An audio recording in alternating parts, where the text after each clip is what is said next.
Hi, everyone. This is Kim Verdensky, your ENC 1101 or Composition 1 instructor. This is a meeting that is being recorded for a review of the social science draft. So I'm just going to go ahead and go through a few important things. And the concluding assignment for today is to make sure that you have reviewed the feedback from your social science outline that was submitted last week, hopefully. There are still a number of people that did not submit the draft or not submit the outline. So please make sure that if you haven't submitted an outline, that you do so. And if you have submitted your outline, that you please review the feedback on it to help you with your draft. Remember last week in class, we did also complete the reflection on our humanities grade. So please go back and review your feedback from your humanities essay as you work on your draft this evening and this week. On the calendar for this week, we are looking at submitting our draft for professional feedback. You can submit your draft to either turnitin.com or you can make a meeting with an SBC tutor. The feedback is what you are submitting to the Dropbox. You can also post a copy of your draft and any questions that you might have in this Dropbox.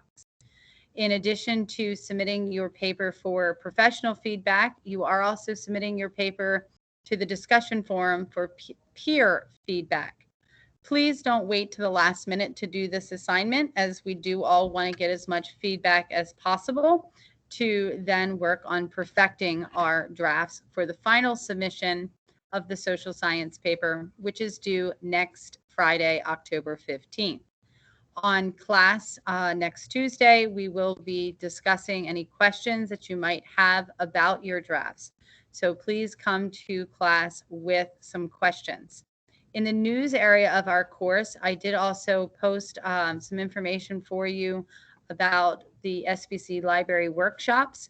So please take a look at that resource. If you click on the link there, it opens up and gives you an opportunity to register. There is, it's a great opportunity to take advantage of these resources. Okay, so please make sure that you keep track of the things that are in the news area of our course and try to participate in as many things as possible that the college offers.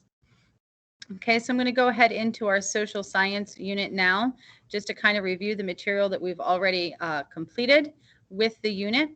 We did do a social science 1. The objective of the social science 1 was to become acquainted with the APA documentation style. Please make sure that you are following the APA documentation style. We then reviewed the essay guidelines, including the rubric for the paper. Okay, so remember your paper is a 600 to 800 word essay, and it should contain 4 paragraphs. In APA, your in-text citations should include the author's last name and then comma, year of publication. And all sources should be alphabetized in a reference list at the end of your paper. Okay, so there are a total of 4 paragraphs. The only paragraph that is really telling about the topic or the problem is your introduction. The 2 body paragraphs are focusing on the potential solutions. Each of your body paragraphs should include a minimum of 2 sources, and overall, you should use at least 3 sources. One of those sources must be a scholarly peer-reviewed journal. So overall, we're working on a problem solution essay. The focus being the solutions, and the conclusion should be a concise call to action. What should people do now? Okay. The rubric for the essay is below, and it is very similar to the humanities essay in the total point score and the breakdown. So again, we're focusing on organization using transitions. Remember, these transitions should be unique to the tone and style of your language. So try to repeat key words and not just use generic transitions. When we are using general transition words, please make sure they're the correct words. Okay. The opening and the closing are also a category of your rubric. They're spectacular and thought-provoking. So beginning your introduction with a hook, something that really draws in the audience. That could be an alarming statistic or maybe an image, something that appeals to that ethos, pathos, logos of persuasion that we have talked about in the past. Your first solution is your first body paragraph, and it's going to follow that PIE method where you have a point, you have info, which would be your evidence, and then you have explanation. Remember, this is similar to the PEAL process that we have talked about before. PEAL standing for point, evidence, explanation, and then linking it to either an additional piece of evidence or linking it back to your topic sentence and your thesis. The criteria for the second solution paragraph is the same as the first. Then we have our documentation area. Remember, that should be APA, including in-text citations and the reference page at the end of the essay. We are following APA format, so we will be formatting and creating a title page as well as a short abstract, including the key words. So we went over that last week in class, and I'll point out that APA PowerPoint again here in just a moment. Academic expression is the final area of your rubric. The academic expression addresses your mature use of diction, your word choice, that we've varied our sentence style and structure. I have shared with many of you a number of resources about how to vary your sentence style and structure. So please make sure that maybe we go back and review those quizzes that we did earlier in the semester. Use those resources in Grammar Hammer to help you use the coordinating conjunctions, our comma fanboys. Student Carla Borgia, if you're on campus, please come to the main entrance. Carla, please come to the main entrance. Sorry about that brief interruption. I am at the high school recording this for you. So again, here is your rubric. Please make sure that you follow it in drafting your paper. Okay, so we're going to go ahead and take a step back now into our course content area and back into the Explore lesson. Remember, this was the first lesson of the unit. We talked about the Mission Possible video. We did the Candles in the Sun discussion forum. And then you all posted your topic for some feedback. Our topics should be specific and narrow. Okay, trying to address maybe local things or things that are important in our desired profession, making it as personal as possible. Even though we are using specific and personal topics, we are not going to be using any personal pronouns. In academic writing, we are looking to use third-person narration. So again, we're avoiding I, my, me, we, you, our, and us. Okay, we practice that again in the social science reading 2. I have also given feedback on social science reading 2, so please review that as well. You again have the resources of how to incorporate quotes, as well as how to complete in-text citations. Last week, we looked in this resource folder preparing for our outlines, and I shared with you a very detailed outline sample. If you follow this detailed outline sample, your paper will meet all of the criteria of the rubric. Use this as a guide, as a checklist, right? So that each of our paragraphs starts with a transition that's reflecting our personal voice and purpose. Each paragraph has a clear and specific topic sentence. It's supported with evidence. The evidence is explained. Then we have a piece of evidence from an additional source. Remember, a minimum of 2 sources per paragraph.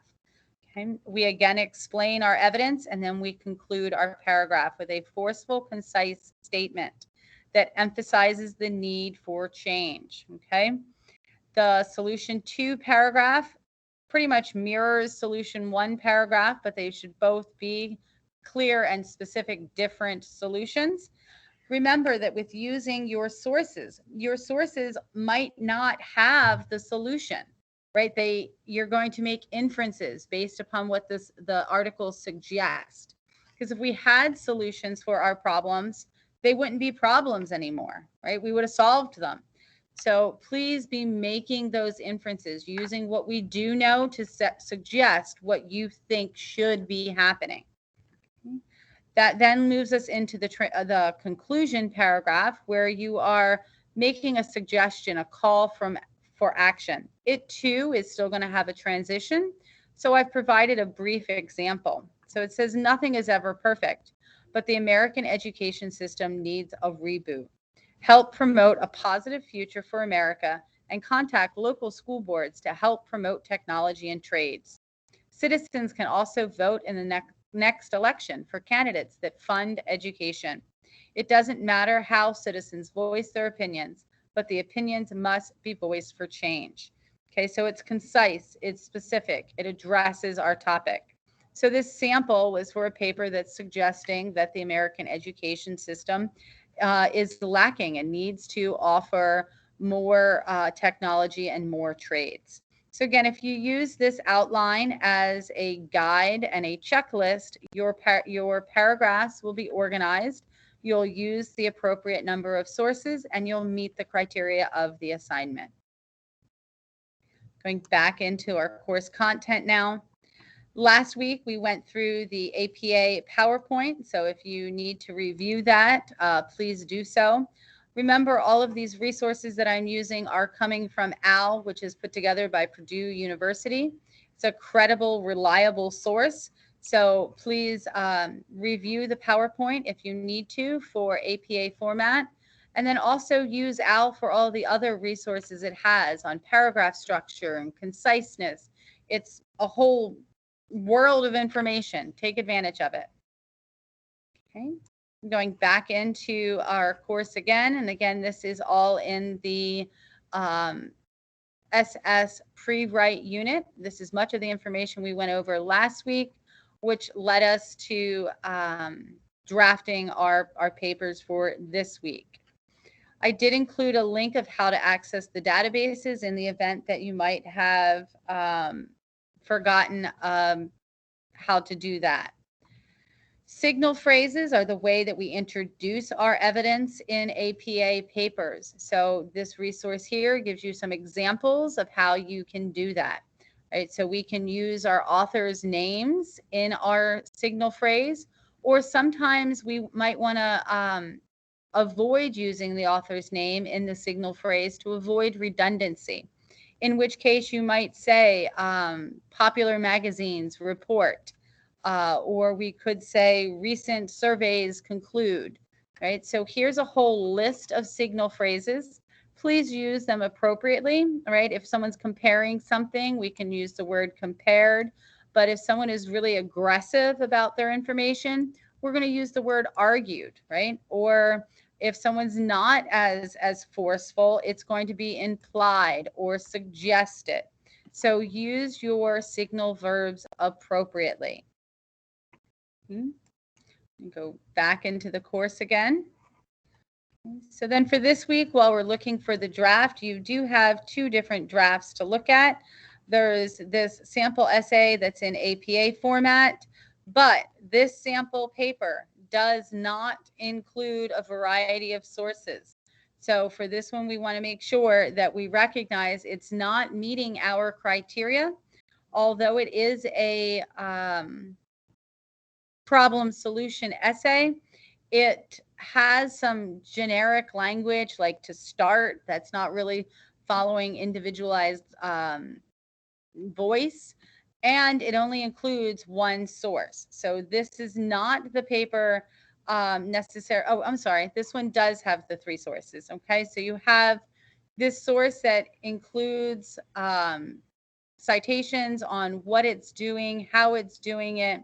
It's included a variety of sources. So please review the sample papers in the social science drafting unit. Look at how they are signaling to their evidence. And then we also have this employment sample paper. So if we open the employment sample paper, just a moment. And with this paper, it's including highlighting. Okay, so the highlighting is very effective and also a great tool to think about using. The green is your hook and your transitions. The blue is going to be representing your thesis and topic sentences. The pink is the use of evidence, and then the yellow is the explanation. So we've looked at this sample paper before in class together, but if you look at it again with the highlight, and then look at your own paper and try to highlight your own paper to make sure that we have green for our transitions. We have purple for our use of evidence. We have some yellow where we're explaining. So then you develop a color pattern for your paper, right? We have green, blue, yellow, green, purple, yellow, right? Green again is our transitions. Yellow is our explanation. So take some time to look through this paper and look at those color codings. As we get down to our body paragraphs and the conclusion, we add red. Red is that forceful, effective concluding sentence. It's one of the things a lot of people forget about when you're drafting paragraphs, a concluding sentence. Every paragraph should end with a point of finality. And then that last sentence of that last paragraph should be really direct and end with a specific noun or verb phrase to really enforce this call to action. So this student's paper ended in all, working together with corporations, employment agencies, and training facilities, community members can work and feel confident, stable, and rewarded in their professions. So this whole paper was all about encouraging employment opportunities. Notice I skipped over the word our, because here's a really great example of how we often add personal pronouns to our writing because that's how we speak. However, in this case, we can just drop it. And it says all in all, working together with corporations, employment agencies, and training facilities. Community members can work and feel confident. That word our doesn't even need to be there. So in this case, we can just drop it. Sometimes to avoid those personal pronouns, we're going to replace them with more specific nouns. But in this example, we could just drop it. The paper, of course, concludes with the reference list. The references all have a hanging indent and are alphabetized. Okay, so we've just reviewed the general expectations of the social science unit, including the things that we have already covered and the things that you are looking to do with your draft. This week's assignment, including the watching of this video, includes a quiz. The quiz has a password. The password is APA, so that's capital A, capital P, capital A, APA, for standing for APA format. So please make sure you work on your drafts this evening. You make sure that you've completed all the assignments in the social science unit, and get your paper submitted for some professional feedback. And then by the end of the week, also submit it for some peer review. With the peer review, please make sure that you are giving your peers feedback that is useful and suggestive of areas that are needing improvement. There is a peer review document to be followed for that assignment. You don't necessarily have to answer every single question, but we all want feedback on what we can do to improve. So the suggestion is to respond to each of the prompts in a different color. If you can't necessarily respond to each of the prompts, respond to as many as possible and give some overall specific feedback of how the student could improve their paper. Okay. Hopefully this was a helpful video. And again, if you need anything, you can always email me with the little email tool in the course. And I am happy to help however I can. Please make sure that you complete the quiz. It's a 20-point quiz. It's timed at 30 minutes. It should be more than enough time to finish it. It's only 10 questions, and the password is APA. Thank you very much, everybody, and I hope you have a good week. Be safe, and I'll see you again next week. Thank you.